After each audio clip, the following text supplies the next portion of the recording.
Assalamualaikum dan salam sejahtera. Anda sedang menyaksikan Pentaksiran Sumatif di Didik TV KPM bersama saya Syamira Nazir. Di mana pada hari ini kita akan membincangkan tajuk pelaksanaan PASM di sekolah. Untuk makluman anda, PASM merupakan sekatan kepada Pentaksiran Alternatif Sekolah Menengah untuk murid-murid berkeperluan pendidikan khas atau MBPK. Dan akan sedikit info tambahan yang Mira ingin kongsikan kepada anda, PASM mula diperkenalkan pada tahun 2021 untuk kohort yang pertama. Dan sekarang ini merupakan kohort yang kedua untuk tahun 2022. Hari ini di studio kita bawakan kepada anda seorang tetamu jemputan yang cukup arif untuk membincangkan tajuk yang kita bawakan pada hari ini. Beliau merupakan Timbalan Pengarah Peperiksaan Sektor Operasi Lembaga Peperiksaan Kementerian Pendidikan Malaysia. Untuk mengetahui dengan lebih lanjut siapakah beliau, ayuh kita saksikan profil.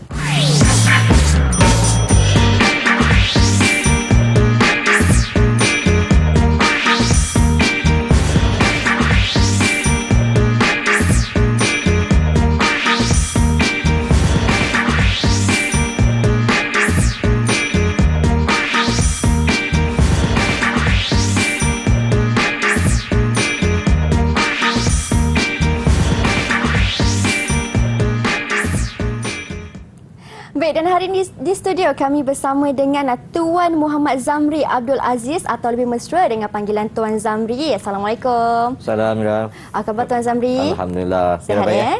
Selamat datang ke Pentaksiran Sumatif.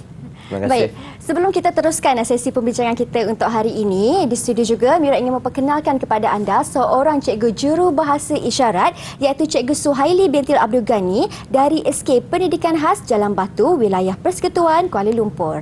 Apa khabar Cikgu Suhaili? Sihat Cikgu Baik, terima kasih Cikgu atas kesudian bersama dengan kami untuk hari ini. Baik, Tuan Zamri, hari ini kita membincangkan tentang pelaksanaan PASM di sekolah.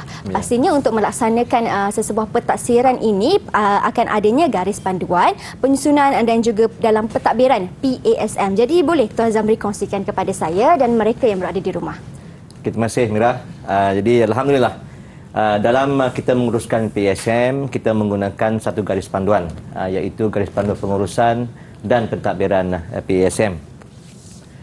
Jadi garis panduan ini sebenarnya kita gunakan untuk sebagai rujukan kepada pegawai-pegawai sama ada di bahagian di Kementerian Pendidikan maupun di JPN dan juga di PPD serta pentadbir serta guru-guru di sekolah. Dan ianya perlu dibaca bersama-sama dengan surat perkeliling yang kita ada, yang kita keluarkan di peringkat Kementerian Pendidikan Malaysia, juga dengan surat-surat siaran, makluman-makluman, arahan dan peraturan berkaitan yang sedang berkuat kuasa serta yang akan dikeluarkan dari masa ke semasa, insya-Allah. Okey. Dan untuk itu, dari segi penjaminan kualiti yang kita gunakan atau yang kita garapkan dalam garis panduan tersebut adalah lebih kepada untuk memberi fungsi sebagai memberi keadilan kepada calon-calon ataupun murid-murid berkeperluan khas yang kita taksirkan ini, juga untuk menjaga kesahan dan kebolehpercayaan dalam kita mengurus tadbirkan pentaksiran ini, dan juga kita nak pastikan pentaksiran dilaksanakan dengan penuh berkesan dan juga dengan kualiti yang cukup baik.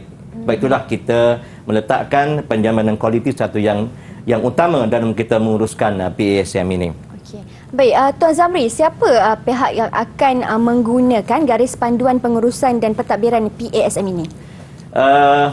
Mira, untuk garis panduan ini ianya sepatutnya digunakan oleh pihak Kementerian Pendidikan sendiri, khususnya pegawai di kementerian, khususnya di Lembaga Peperiksaan Malaysia, juga di peringkat JPN dan juga di peringkat PPD yang bersama-sama menguruskan PASM ini, di mana di JPN kita menggunakan ataupun sektor pendidikan khas yang akan bersama, manakala di PPD kita ada sektor pendidikan khas, kita ada sektor pembelajaran yang akan bersama-sama menguruskan. Dan yang pentingnya, ianya perlu digunakan oleh pihak pentadbir juga pelaksana-pelaksana di sekolah-sekolah yang terlibat. Okey, baik. Saya tertarik bila Tuan Zamri mengatakan dilaksanakan oleh pentadbir di sekolah yang terlibat. Jadi kalau mereka di pihak sekolah kan Cikgu, Tuan Zamri, bagaimana caranya untuk mereka mendapatkan garis panduan ini? Garis panduan ini kita boleh memuat turun daripada portal Lembaga Peperiksaan Malaysia, insya-Allah. Memang tersedia sekarang ini untuk guru-guru ataupun pentadbir di sekolah memuat turunkan bahan-bahan untuk kegunaan mereka di sekolah. InsyaAllah. Baik, jadi itu sedikit sebanyak tentang garis panduan pengurusan dan pentadbiran PASM, di mana Tuan Zamri ada katakan tadi kalau mereka di pihak sekolah ingin mendapatkan garis panduan ini, mereka bolehlah layari laman sesawang Lembaga Peperiksaan, betul Tuan Zamri? Kita akan berhenti berehat seketika, kita akan sambung lagi sesi perbincangan kita tentang pelaksanaan PASM di sekolah selepas ini hanya di Pentaksiran Sumatif Didik TV KPM.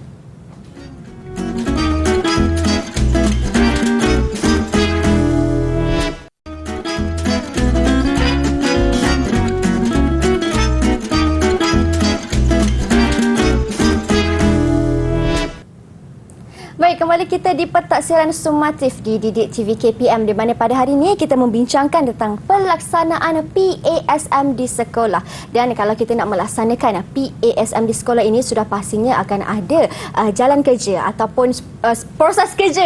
Maafkan saya, itu proses kerja. Dan hari ini bersama dengan kita di studio Tuan Zamri Abdul Aziz, merupakan Timbalan Pengarah Peperiksaan Sektor Operasi Lembaga Peperiksaan Kementerian Pendidikan Malaysia. Jadi Tuan Zamri, untuk proses kerja ini akan ada 10 proses kerja.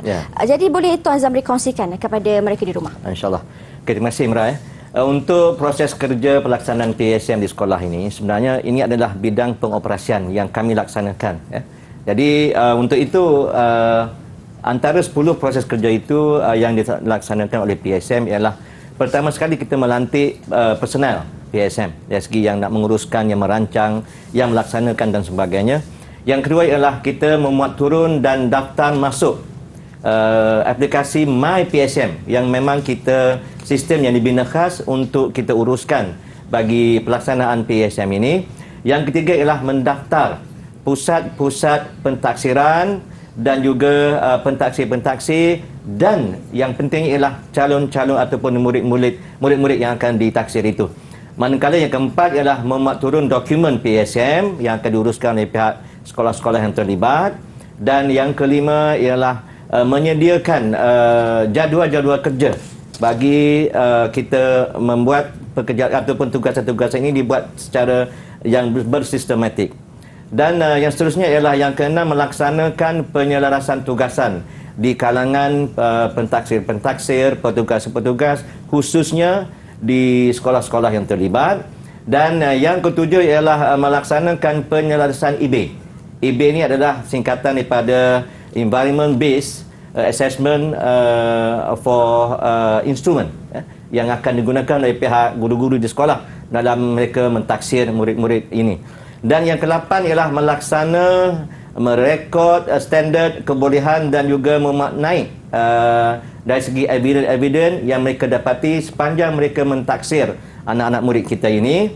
Dan yang ke-9, mereka mengesahkan standard kebolehan ini yang akan dilaksanakan oleh pengurus-pengurus sekolah, khususnya kepada pengetua-pengetua sekolah. Dan akhirnya ialah kita dapat mengakses pelaporan dalam bentuk digital, yang mana ini akan dapat diakses oleh pihak guru-guru, oleh ibu bapa calon-calon sendiri, untuk mereka memastikan bagaimana pencapaian atau penguasaan yang diperoleh oleh murid-murid kita dalam mereka ditaksir itu. Dan untuk seterusnya dalam proses ini saya nak memperincikan dari segi proses-proses kerjanya, di mana dalam kita melantik personal PASM ini, kita ada tiga kategori personal. Iaitu pertama, personal pengurusan yang mengurus dari segi perancangan dan sebagainya. Yang kedua ialah personal pentadbiran, yang akan merancang pelaksanaan PASM ini. Manakala personal pentaksiran yang akan menguruskan ataupun yang akan melaksanakan pentaksiran. Dan personal PASM ini merupakan pegawai daripada KPM, daripada JPN, PPD, juga daripada sekolah yang bertanggungjawab untuk mengurus, mentadbir dan juga melaksanakan PASM. Okey. Dan dalam pada itu kita dapat lihat di sini ialah dari segi personal yang terlibat, iaitu di bawah pengurusan kita ada pihak lembaga peperiksaan, Jabatan Pendidikan, PBD dan KPS. Bahagian personal pentadbiran kita ada daripada pihak penolong kanan pendidikan khas di sekolah, setiausaha perasaan untuk pendidikan khas, guru-guru pendidikan khas, juga pembantu pengurusan murid yang akan bersama-sama. Manakala bagi personal pentaksiran yang akan mentaksir anak-anak murid atau calon-calon kita ini ialah yang melibatkan peringkat kebangsaan sehingga kepada peringkat sekolah, iaitu KPK, itu kebangsaan, ketua pentaksir kebangsaan, mana ketua pentaksir negeri, ketua pentaksir bagi kawasan, juga penuh-penuhkan pendidikan khas yang akan menjadi pentaksir di peringkat sekolah dan sebagainya. Dan begitulah. Ada juga pentaksir yang kita lantik khas daripada kalangan rakan, guru rakan calon-calon kita. Ada juga daripada pihak ibu bapa ataupun penjaga calon-calon kita yang kita berikan juga mandat untuk mentaksir anak-anak ini. Dan juga kita juga menggunakan khidmat komuniti atau masyarakat setempat untuk mentaksir anak-anak kita ini. Manakala untuk yang kedua ialah memuat turun dan mendaftar masuk MyPSM, iaitu sistem yang digunakan. Dan di sini LP membangunkan MyPSM ini dengan sebagai aplikasi yang akan digunakan secara menyeluruh dalam pengurusan PSM. Aplikasi ini akan bermula dengan pendaftaran calon di peringkat sekolah sehinggalah kepada penjaminan sijil digital pentaksiran. Dan yang ketiga ialah mendaftar pusat-pusat pentaksiran, pentaksir dan calon, di mana kita di sini kita menggunakan data-data pendaftaran yang diperluai daripada untuk kita nak dapatkan pusat daripada EMIS, ya, satu program yang ada di peringkat kementerian melalui PPD. Yang kedua ialah kita nak mendapatkan maklumat tentang data calon yang kita peroleh daripada APDM, ya, yang diuruskan oleh pihak kementerian. Dan yang ketiga ialah kita nak dapatkan data pentaksir melalui sistem e-operasi yang ada di sekolah, yang ada dalam sistem pendidikan kita. Dan pendaftaran pusat pentaksiran ini semua dilaksanakan menggunakan MyPSM. Dan seterusnya ialah kita memuat turun dokumen-dokumen PSM. Ini penting dalam kita mengurus atau melaksanakan proses kerja bagi PSM. Dan dalam dalam kita menguruskan benda ini, personel pengurusan bertanggungjawab memastikan dokumen-dokumen PSM ini adalah lengkap dan terkini yang akan digunakan dalam pentaksiran. Antaranya ialah SPI, iaitu Surat Pelayanan Ikhtisas, dokumen standard pentaksiran alternatif, iaitu DSPA. Manakala yang ketiga ialah Environment Based Assessment Instrument, iaitu EBA yang saya katakan tadi. Dan yang keempat ialah garis panduan pengurusan dan pentadbiran PSM yang kita ada bermula tahun 2021 dan dibuat penambahbaikan pada tahun ini, ya. Dan yang akhir sekali untuk kita melaksanakan proses kerja ini ialah jadual kerja bagi pelaksanaan PSM. Dan yang kelima, dalam kita menyediakan jadual kerja ini, personel pengurusan bertanggungjawab untuk memastikan sekolah merancang mentadbir PSM dengan sistematik dan berkesan melalui personel pentadbiran yang bertanggungjawab di sekolah, iaitu dalam menyediakan jadual kerja, merancang jadual aktiviti program bimbingan berterusan yang akan kita laksanakan, iaitu PBB dipanggil ini, program bimbingan berterusan, merancang pengoperasian PSM di peringkat sekolah, membuat pemilihan EB yang sesuai dengan pusat pentaksiran, dan juga memastikan lokasi, peralatan dan bahan-bahan adalah yang kondusif, selamat dan sesuai. Dan seterusnya ialah kita melaksanakan penyelarasan tugasan EB, di mana personel pentaksiran bertanggungjawab untuk melaksanakan dan mematuhi penyelarasan tugasan.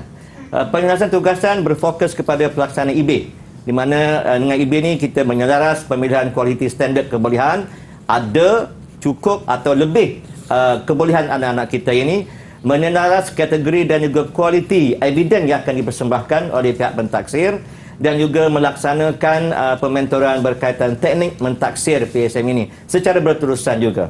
Okey. Dan seterusnya ialah dalam kita melaksanakan penyelarasan EB ini, ianya akan dilaksanakan oleh pihak personel pentadbiran. Di sini penyelarasan EB berfokus kepada pentadbiran pelaksanaan melalui membuat pengagihan tugas kepada GPK atau guru perunkanan pendidikan khas, juga kepada PPM, iaitu pembantu pengurusan murid yang terlibat. Dan pada itu juga kita merancang perjalanan aktiviti dengan sistematik, dan juga kita nak tentukan bahawa pelantikan pentaksir yang ada, yang terdiri daripada rakan-rakan, daripada ibu bapa, daripada komuniti yang berkaitan dengan aktiviti yang akan dilaksanakan. Itulah antara program ataupun aktiviti yang dilaksanakan pada tahap yang ketujuh. Manakala untuk yang ke-8, proses kerja ke-8 adalah merekod standard kebolehan dan membuat naik evidence. Jadi di sini apa yang kita laksanakan ialah merekod dan standard kebolehan yang telah pun diperoleh oleh pihak anak-anak murid kita ini dan memaknai evidence dilaksanakan oleh personel pentaksiran. Dan pentaksiran pelaksanaan merekod standard kebolehan dan memaknai evidence ini menggunakan sepenuhnya aplikasi MyPSM dalam masa yang sama berdasarkan pada IB yang unik kepada suasana di tempat tersebut atau di sekolah tersebut, dan juga dengan menggunakan evidence yang jelas dan betul. Ini yang kita nak pastikan di peringkat sekolah atau peringkat pelaksanaan. Dan seterusnya, bagi proses kerja ke-9 ialah mengesahkan standard kebolehan. Di sini kita perlukan kepada peranan pengetua dalam mengesahkan standard kebolehan yang telah pun diberikan oleh pihak pentaksir melalui evidence yang ada. Dan di sinilah perlu kepada pengesahan supaya evidence ataupun pentaksir yang dibuat itu disahkan dan merupakan satu yang tepat sebagaimana kebolehan calon-calon kita ini. Dan proses kerja terakhir ialah mengakses pelaporan dalam bentuk sijil digital. Dan pelaporan boleh diperolehi secara digital dalam MyPSM dalam bentuk transkrip, dan yang kedua dalam bentuk sijil digital. Dan personal pentadbiran perlu memastikan pelaporan calon tersebut dikemaskini sebelum sijil digital ini dikeluarkan. Dan personel pengurusan bertanggungjawab untuk memastikan sijil digital calon dikemaskini dan calon memperolehi sijil alternatif sekolah menengah setelah tamat tempoh persekolahan. Jadi saya rasa itu saja pada saya pada hari ini. Saya serahkan balik pada Mira. Terima kasih. Okey, penjelasan yang cukup jelas dan padat tentang 10 proses kerja pelaksanaan PASM di sekolah, bermula dengan melantik peserta PASM, kemudian murid muat turun dan daftar masuk My PASM sehinggalah mereka dapat mengakses pelaporan dalam bentuk sijil digital. Betul Tuan Zamri? Diharapkan penjelasan daripada Tuan Zamri ini memberi pencerahan kepada mereka yang menonton di rumah. Kita akan berhenti berehat seketika. Kita akan sambung lagi perbincangan kita selepas ini hanya di Pentaksiran Sumatif. Jangan ke mana-mana.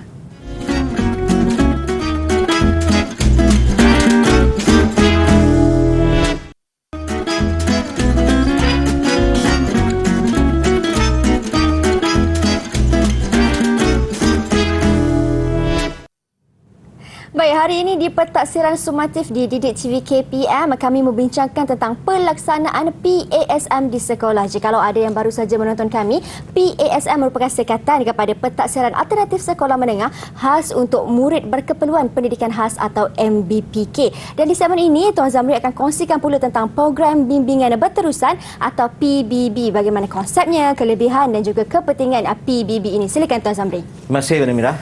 Dan program bimbingan berterusan ini adalah merupakan satu proses penjaminan kualiti dalam PSM, iaitu yang mana merangkumi pada program bimbingan berterusan yang juga ada jawatankuasa bimbingan. Dalam masa yang sama ada modul bimbingan berterusan yang akan kita gunakan. Dan dalam program bimbingan berterusan ini objektif ataupun tujuannya adalah untuk membantu personel PSM memahami prosedur pengurusan, pentadbiran dan juga pentaksiran PSM, di mana ianya dijalankan melalui aktiviti seperti pemantauan, penyelarasan, pengesanan dan juga pementoran. Dan PB ini merupakan program profesional yang sistematik yang menggunakan modul bimbingan berterusan oleh PSM. Dan seterusnya, jawatankuasa bimbingan PSM ataupun JP PASM ini bertanggungjawab untuk melaksanakan PBB ataupun program bimbingan berterusan ini dalam masa yang sama merancang, menilai dan juga mencadangkan penambahbaikan dan penyelesaian bila diperlukan dalam menangani isu-isu yang berlaku. Yang ketiga, membantu personel PSM memahami pengetahuan dan juga kemahiran dalam melaksanakan PSM. Dan yang keempat, memastikan pentaksiran dilaksanakan seperti yang telah direka bentuk dengan konsep yang telah pun ditetapkan bagi setiap sekolah. Dan jawatan kuasa bimbingan ini adalah terdiri daripada personel-personel PSM yang dilantik di kalangan lembaga oleh pihak lembaga perpesaan, oleh Jabatan Pendidikan Negeri, juga oleh pengetua sekolah. Dan seterusnya ialah model bimbingan berterusan. Modul bimbingan PSM ini digunakan dalam melaksanakan program bimbingan berterusan iaitu PBB. Modul ini berfungsi membantu personel PSM mentadbir pentaksiran PSM dengan sistematik dan berkesan. Dan ianya adalah PSM ini satu proses pentaksiran yang akan menentukan calon-calon kita yang berkeperluan khas. Itu anak-anak murid kita yang berkeperluan khas, di mana kita tidak mahu supaya anak-anak kita ini tidak mendapat peluang yang diberikan secara yang terbaik dalam mereka melaksanakan pendidikan di negara kita ini. Baik itulah pada pandangan kami, kejayaan adalah suatu perjalanan bagi anak-anak ini, bukannya satu destinasi. Ya. Baik, dan siapa pula yang terlibat dalam jawatankuasa PBB ni? Okey, jawatankuasa ini sebenarnya kalau kita lihat sebelum ini pun saya ada mentionkan itu ianya terlibat di kalangan pihak lembaga perpesaan, iaitu pegawai-pegawai di bahagian ada unit PSM ini, dan juga mereka juga akan melibatkan pegawai-pegawai daripada Jabatan Pendidikan Negeri yang akan bersama-sama. Seterusnya kita juga akan melibatkan pihak PPD, dan yang penting sekali ialah jawatankuasa ini akan melibatkan pihak sekolah yang merupakan di tempat di mana pentaksiran ini dilaksanakan. Itulah antara personel-personel yang terlibat dalam kita memastikan bimbingan berterusan ini dapat dilaksanakan dengan terbaik. Baiklah. Misalnya kalau ada pengusaha-pengusaha kecil kan? Ya.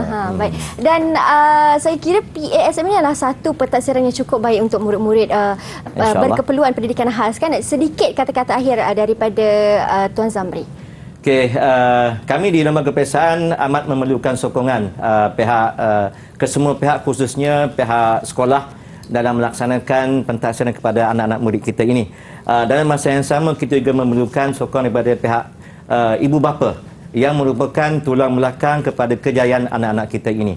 Dan dalam masa yang sama juga kita juga ingin merakamkan ucapan terima kasih kepada pihak komuniti yang bersama-sama memastikan pelaksanaan PSM ini dapat kita laksanakan secara yang terbaik, yang merangkumi kesemua perspektif, iaitu daripada pihak rakan-rakan, calon-calon kita, pihak ibu bapa sendiri, juga pihak komuniti melalui sokongan oleh pihak guru-guru di sekolah. Jadi dengan adil kesemua memainkan peranan, insya-Allah PSM ini akan dapat dilaksanakan dengan terbaik, insya-Allah. Terima kasih. Insya-Allah. Baik. Dan saya cukup tertarik dengan kata-kata mutiara daripada Tuan Zamri. Kejayaan adalah suatu perjalanan, bukanlah suatu destinasi. Dan untuk kita mulakan satu perjalanan itu, kita haruslah melangkah dengan langkah yang pertama. Dan saya kira pelaksanaan PASM ini merupakan satu langkah yang cukup baik, khasnya untuk murid berkeperluan pendidikan khas ataupun MBPK. Terima kasih banyak Tuan Zamri atas kesudian berkongsi informasi kepada saya dan juga penonton yang berada di rumah. Teruskan menonton pentaksiran sumatif. Hari ini kita membincangkan tajuk yang cukup menarik, iaitu pelaksanaan PASM di sekolah diharapkan memberi pencerahan kepada semua. Terima kasih Tuan Zamri lagi sekali saya ucapkan. Baik, kita jumpa lagi di pentaksiran sumatif di episod akan datang. Saya Syamira Nazir. Assalamualaikum dan salam sejahtera. Terima kasih banyak Tuan.